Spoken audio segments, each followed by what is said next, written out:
Welcome to Unity with Pam, with your host, Pam Willis-Hovey. Now we'll be hearing about women's health, Ms. Pat Eldridge. Good morning, ladies and gentlemen. Thank you, Pam, and thank you all for having me here this morning. And I just want to share how many minutes? 4 minutes. Oh, boy. Okay, just want to share for about 4 minutes a little bit about women's health. As I entered the door back there, and what I was going to talk about today was, and excuse me, gentlemen in the room, but it's something that we ladies, all of us ladies, will go through at some time, and we were thinking about menopausal syndrome. And so as I walked through the door, I started burning up, I'm telling you. And it got hotter and hotter, and I was like, wow, am I having one of those right now? I probably am. But anyway, ladies, we will all go through the menopausal syndrome at some point. So just prepare yourself. And the average onset is 51 years of age. So if you're close to that, I can assure you it starts a lot sooner. And so one of the things that I think that we need to think about in adjusting our lifestyle is to think about exercise. The more you exercise, the better you'll be. You need to look at nutrition, what you eat. We all need to do that because it's not just menopausal syndrome that will get us. There's a lot of other things out there that we have to think about. A lot of us in the 50s, we experience the empty nest syndrome. So a lot of things that you've been doing prior to that, you had your children there. I know for me, I used to call my youngest daughter, who's 20 now, and at Auburn, and go Tigers. But anyway, I used to call and say, hey, Megan, come down and watch a movie with me. Now when I look upstairs, there's no Megan up there. So it's a kind of a lonely kind of thing. So you need to start adjusting your lifestyle. If you're married, make sure you get closer to your spouse. Have friends that surround you. Get a good church home where you can experience some good friendships and relationships. And just look at the things that you need to do. I'm going to give you a few symptoms very quickly. How much time left? 2 minutes. Okay, very quickly here. First, you'll start seeing that you will have irregular menses. And everybody will know that once you start looking at those, you'll see the difference. And you'll be like, oh, my goodness, here and there. So you won't have the same things anymore. Then a hot flash. Oh, my God, if you've never had one, please don't think about having one. It starts at your feet and goes through your body. It feels like you're totally on fire. And I can assure you that it is not a pleasant feeling. You can get all the ice you want to.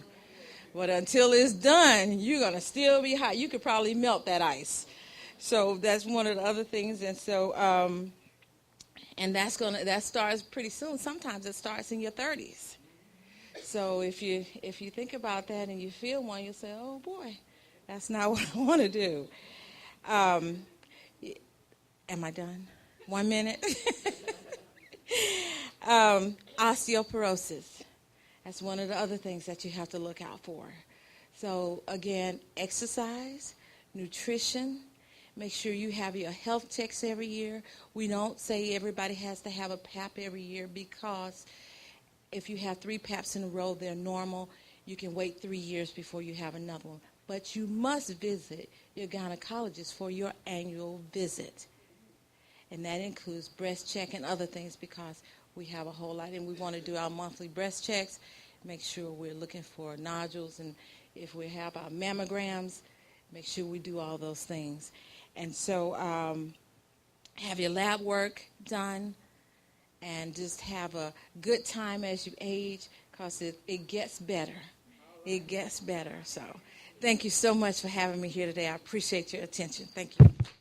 Well, I just hit the 40s club, and I cold flash. I am cold. So if anybody is hot flashing, step over there, and I guarantee you, by the time these hands get through with you, you're going to feel like you in Buck's Cold Ice Company. All right, now we're going to go ahead and call up Millermont Technical College, Danielle Mannix. Good morning, everybody. I'm not Danielle Maddox, okay? So on your program there, I'm Kareem Odekali. I'm the campus director at Millermont Technical College. And everybody calls me KO, so feel free to call me KO. I'm so happy to be here today. Thanks, Miss Pam, for having us. How we tie in at Miller Mott, we have over 550 students. We have 400 of those students in the allied health industry. So the people that are going to be working in the medical field, taking care of us, those are our students. Those are our people from our community. I'm definitely sure there's a lot less than 6 degrees of separation from Miller Mott in our Columbus, Phoenix City community here. So you guys know people that have been over there. We actually have a couple externships right now that are here at the Hospice Center, so we're really proud of that as well. We're, again, here for the community. We have several different programs, and anywhere from 9 months to 24 months, and we are growing. If you know people that are looking to make that change in their career, that's how we tie into this event as well. So the majority of our students are career changers. So they've hit a point in their life where they're looking to go a different direction. And we bring them in, have them meet with this lady right here, and get them going and really provide a lot of support for them. So I'm going to turn it over to my Director of Admissions, Danielle Maddox, and she'll talk a little bit about our admissions process. Thanks, KO. Again, like you said, I'm Danielle Maddox. I am the Director of Admissions, and thank you again, Pam, for having us. Going to school is sometimes a difficult thing to do, especially if you're going through changes and maybe you're going from one career to another. If you haven't been in school for a long time, if you maybe have started going to school at a younger age and quit because life gets in the way, we deal with all of those students at Miller Mott, and I want to talk to you a little bit about what we do on the admissions side and how we help our potential students get to their new careers and where they want to go. When you come in as a potential student at Miller Mott Technical College and request information, like KO said, we have fields in allied health, we have medical assisting, dental assisting, medical lab technician. I know we talked about lab test earlier. We have medical billing and coding, electronic health records, and then we have massage therapy. How many people like to get a great massage? I know that you're talking about massaging your neck. We have actually a Serenity Spa at our campus where we invite the community to come in and take part in getting a massage from our students. So we'd like to invite our students in. But when you come in and you are looking to make that change, we basically take you by the hand and hold your hand through the entire process. We like to make sure when you leave us, you have a full picture and idea of what it's going to take for you to go to school. So again, we bring you in, talk to you, spend time with you, finding your needs, goals, and wants, and to see if we're a good fit. And if you are, then we move forward with the process. We actually walk you through the financial aid with our financial aid officers if you are interested in that. And we introduce you to our program directors, and they play a big part in your career at Miller Mott or in any school. So we work with them as well. So again, we want to make this a whole comprehensive meeting when you come in and meet with Miller Mott, because we like to make sure that you have answers to all of your questions. If you are interested in more information, we will be available afterwards to talk to, or you can reach us at 706-225-5000. And thank you again for having us. Unity with Pam is being brought to you by these great sponsors.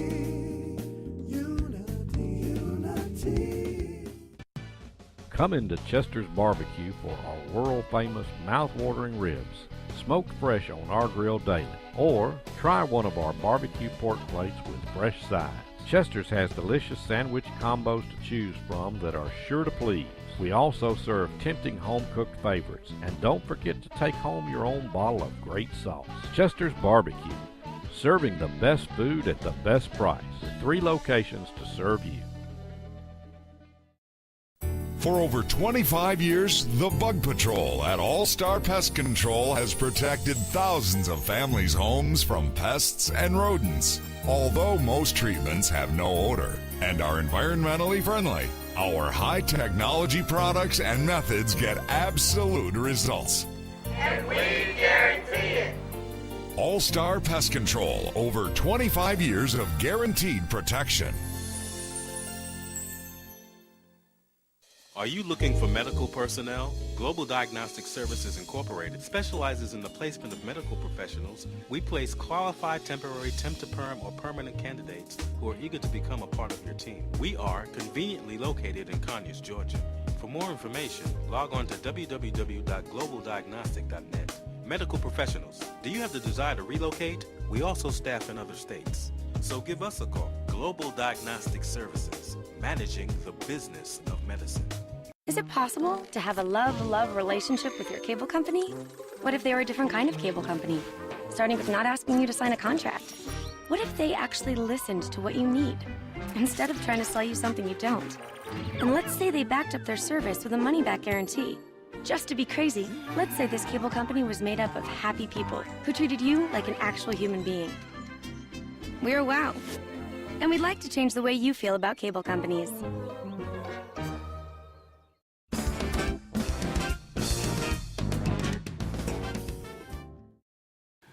First of all, I'd like to thank Pam for inviting me, because what I like about Pam is that all the organizations that are involved in helping people in the community, she always unites. It's called Unity with Pam, and she does that. And she's done that consistently over the years, and thank you for that. The second reason that I'm here, everyone knows I'm on city council, but I know all of you know that I'm a nurse, right? You know, you don't know? Who don't know I'm a nurse? Ooh! Somebody get the strap. No, let me stop. I'm a nurse. I will always be a nurse if I'm not even on city council. And I go out into the community every day. I've got a certain number of seniors that I have living in their homes. I check their pill boxes, go with them on their doctor's appointments to remind the docs what they need to be doing, that sometimes they overmit with seniors. They sometimes get seniors in and get seniors out. How many seniors can identify with that? Get you in and out. But you see, sometimes that's not good. And so I go on appointments with seniors.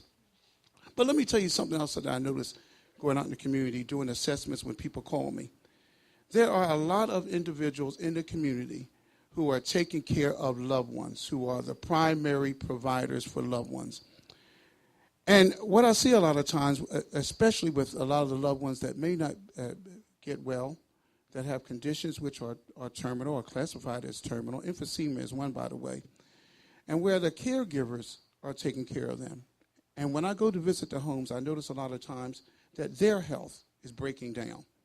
Because taking care of a loved one, not saying anyone begrudges that, but their health starts to deteriorate. So I'm a big proponent of hospice care. And I'll give an example of a lady. Now she's going to be coming to hospice. She's 4'6". I feel like I'm Shaquille O'Neal above her, okay? And her husband is a big man. He's 6'4", 6'5", but he's emaciated because he has a condition. But I've seen over the years her health start to degrade. Now she's having back problems and things like that, even though I go in the house and show her the ways that she needs to care for him.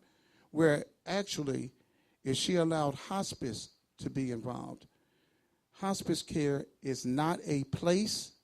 Hospice care is a service. They come into your home. They take care of your loved ones. And here's the thing. They take care of your loved ones better than you can because they're trained professionals. So you're not giving up on these individuals. And it hurts my heart to see individuals feel that they're giving up on their loved ones when they call hospice. And everyone that I have advised to come to hospice have thanked me. And it's made my heart feel good to see their health rebound and know that they're doing a lot more for their loved ones by using hospice care. And so that's the sole reason that I'm here, to thank Pam for inviting me, one, and that Pam unites. Unity with Pam. And I see Papa Willis back there, always supports his daughter. And I see so many of you that I know in the community. And I'll leave you with one final word. For all of you organizations, continue to get together as you're doing now, because you really come into a meeting like this here, you're actually bolstering each other. And I see Jeremy Hobbs has done a marvelous job to destigmatize something. You've done a marvelous job, Jeremy, and you've stayed with Penn and you're here every time. So He's not raising his hand, so I guess I still got some more time. I've got 1 minute. He says I got 1 minute. Let me ask by a show of hands, how many people do know how beneficial hospice care is? Oh, wait a minute. Y'all just too smart for me. Y'all are good, and that's good. Spread the word among individuals in your community to take advantage of it. God bless you all. Keep me in your prayers. Oh, one final word. I see a young man back there where I get all my video work done, and that's that gentleman back there. He won't say anything because he's a little bit on the shy side, but he does every bit. If he can make me look good on camera, you know he's good. That's right. You just can't help but love Pop Barnes and, of course, Alex Thompson. I call him my son. I never had children before, but if I ever had a son, I would claim him. All right, Columbus State University, Dr. Gary Sprayberry. All right. I'd like to start by thanking Pam for allowing me to come up here and give me the opportunity to talk, tell about our great events that we're having this year.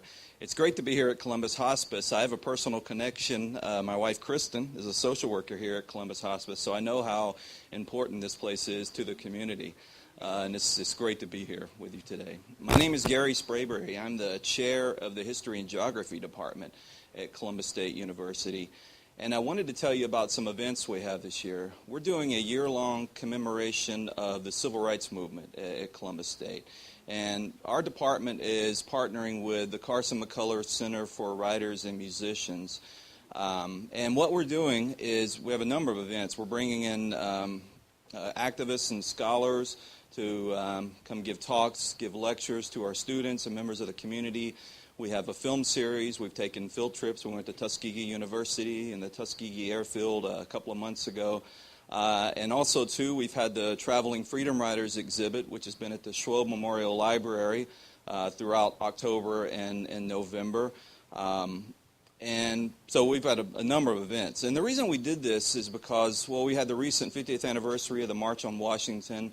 We've had the anniversary of the integration of Columbus College this semester, and we also have the upcoming 50th anniversary of the passage of the Civil Rights Act of 1964. So we thought it was a great time to honor and to pay tribute to the millions of people who struggled mightily to win basic human rights and achieve social justice in the South. So we thought it was time to recognize those folks. Now I want to tell you about some of the events. So far, we had one of the original Freedom Riders, Charles Person, who came and spoke at CSU in mid-October. We've had a couple of authors who've come to talk, Thomas Aiello and T.K. Thorne, who's written about the investigation of the 16th Street Baptist Church bombing. During the spring semester, starting in January, thanks to a grant that we received from the National Endowment for the Humanities and the Gilder Lehrman Institute of American History, we're going to do a film series starting in January. We're going to have it January through April, the third Tuesday of every month. We're going to show a different documentary film and then have a public dialogue afterwards. So members of the community can come and give their perspectives, their viewpoints on these different films and maybe even some of their own personal experiences, their own personal history, maybe in the civil rights movement.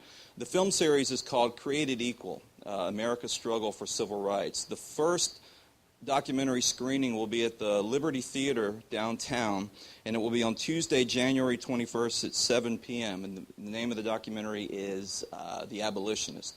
We're going to be showing another documentary on the Freedom Riders, The Loving Story, which is about the legal battle to end the ban on interracial marriage in Virginia, and then another film, Slavery by Another Name. So if you want more information about these events, please go to our website, history.columbusday.edu, and there's plenty of information about these events. And we're also going to plan in either March or April, still working out the details, we're going to have a panel of local civil rights activists who are going to talk about their own experiences in the civil rights movement. So if you want more information, please talk to me today. And I have some brochures and other literature to pass out. So thank you so much. Now we'll be hearing about letters to the military, letters that are being collected. And that's going to be by Stuart Rayfield.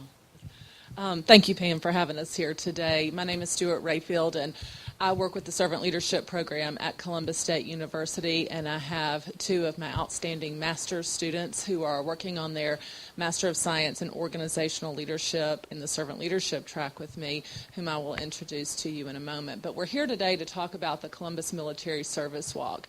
And before I can really tell you about the Columbus Military Service Walk, or the Columbus, Georgia Military Service Walk, I want to tell you also a little bit about the Columbus, Indiana War Memorial. Because several years ago, community leaders here in Columbus, Georgia, went to Columbus, Indiana, to really talk to some of their community leaders about the public-private partnerships that they were having a lot of success with. As you know, Columbus, Georgia is also very interested and has great public-private partnerships all throughout our community. While they were there, they had an opportunity to visit the Columbus, Indiana War Memorial, which is a set of 25 40-foot-tall pillars. And inscribed on each of those pillars are excerpts from letters from soldiers who were in World War II who paid the ultimate sacrifice with their families. And these are excerpts from letters that they wrote or that their families wrote to them, as well as their name, their date of death, and how they died in battle. It was a very poignant experience for those community leaders from Columbus, Georgia, while they were there. And for years they've been talking about how we need to replicate that experience here in Columbus, Georgia. And so we are in the process of doing that right now with our connection to Fort Benning and really the military in general.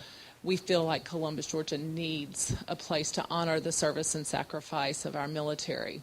And so last semester actually, in the spring, some of my master's students, and Becca Holman is one of those students from the class in the spring, decided they would take this on as a project. And so they began really talking about this project and putting some meat to the bones. And this semester, the class has taken it even further. Drew Robinson will be up here. He is currently a captain in the military. He's active, and he's participating in the master's program as well. So we're very fortunate to have both of them on this project. And what we need from you today, I'm going to let Drew talk about, but we're talking about a military service walk that will be located downtown in front of in Woodruff Park, in front of the Columbus State University Corn Center. And we are looking for correspondents to put on a bunch of different types of pillars, monoliths, that also show our honor for the service and sacrifice of our soldiers. But I'm going to let Drew talk to you for a second about what we're looking for. Hello, it's an honor to be here today and be able to talk to you. Really what we're looking for is any correspondence, and it can be a letter from your brother to your dad to your uncle. It doesn't have to be a letter. It can be an email. It can be a tweet. Not the originals, just the copies. Obviously that's something that's important to you to keep. But just a way to show the connection that the people in the community here have with what goes on overseas. And we know how important Columbus is to the Army community, but it's not just the Army. If you had a father, an uncle, a cousin, a brother, a sister who served in the Nurse Corps, in the Air Force, in the Navy, any kind of correspondence like that would be really just an amazing thing to be able to share because even though I know that the military has a big impact on the Columbus community, but believe me, the Columbus community has an even bigger impact on the military people who come through here. This is my third time living here, and every time I come here, it feels more like home. And just thank you for what you guys do for the military community.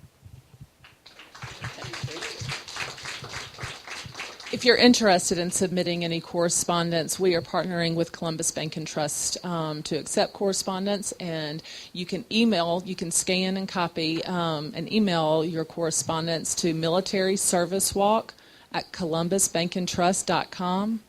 Or you can drop by any CB&T branch, and they will have a place set up for you to drop your correspondence off. They can make copies for you, whatever you need. But we look forward to breaking ground later this month and opening the Military Service Walk in the spring of next year. Thank you. For more than 60 years, the Dairy Queen recipe for success has been simple. It's been a combination of hardworking people, great tasting food, and tempting treats served in our establishments every day. Although a lot has changed in 60 years, some things remain the same. The smiles on children's faces, a treat for a good report card, close friends enjoying a great meal, and families spending quality time together. Here at DQ, we are always committed to treat you right. Welcome you to be a part of our ministry. This is not a put on, but this is a come on. And we come to share in our different ministries with our dance team, with our choir, and our TV ministry. And we looking for great things to happen, great miracles to happen within this great thing to happen, great miracles to happen within this place. Come and be a part of the blessing plan. For and loving and kind. And I don't know, have y'all really thought about that we are a blessed country? Yes, we are. When you look at this audience here, you see a rainbow of people that God has brought together. That we need to give God a great hand clap of praise for the blessings He had bestowed on us. We have been through a lot in America, but God always touched the heart of somebody to come in and make a change. And He's still touching hearts right now with love to make a change. And that's what we're seeing here right today. When you bottle it up, God touched somebody's heart in America to make a change. And how many of y'all enjoying the change right now? Lord, I thank you for the change. I thank you because when I was a little boy, remember I was little. Glory to God. Yeah, at one time I was small, but I could not be sitting in an audience like this. And that's why I really thank God now for how He touched people down through the years. And this country was built on the precept of God, where all people be created equal, enjoy peace in their life, and have the joy that what God intended for them to have life and have life more abundantly. And there's no other country like this country. That everybody that got a vision, everybody got a dream, as you got the heart and trust in God, it's going to come to you. And there wasn't nobody but God that did what we see in here today. I started to ask Alice, get me a picture frontly where you can see the blessings of God. And we sitting in blessings and don't even see it.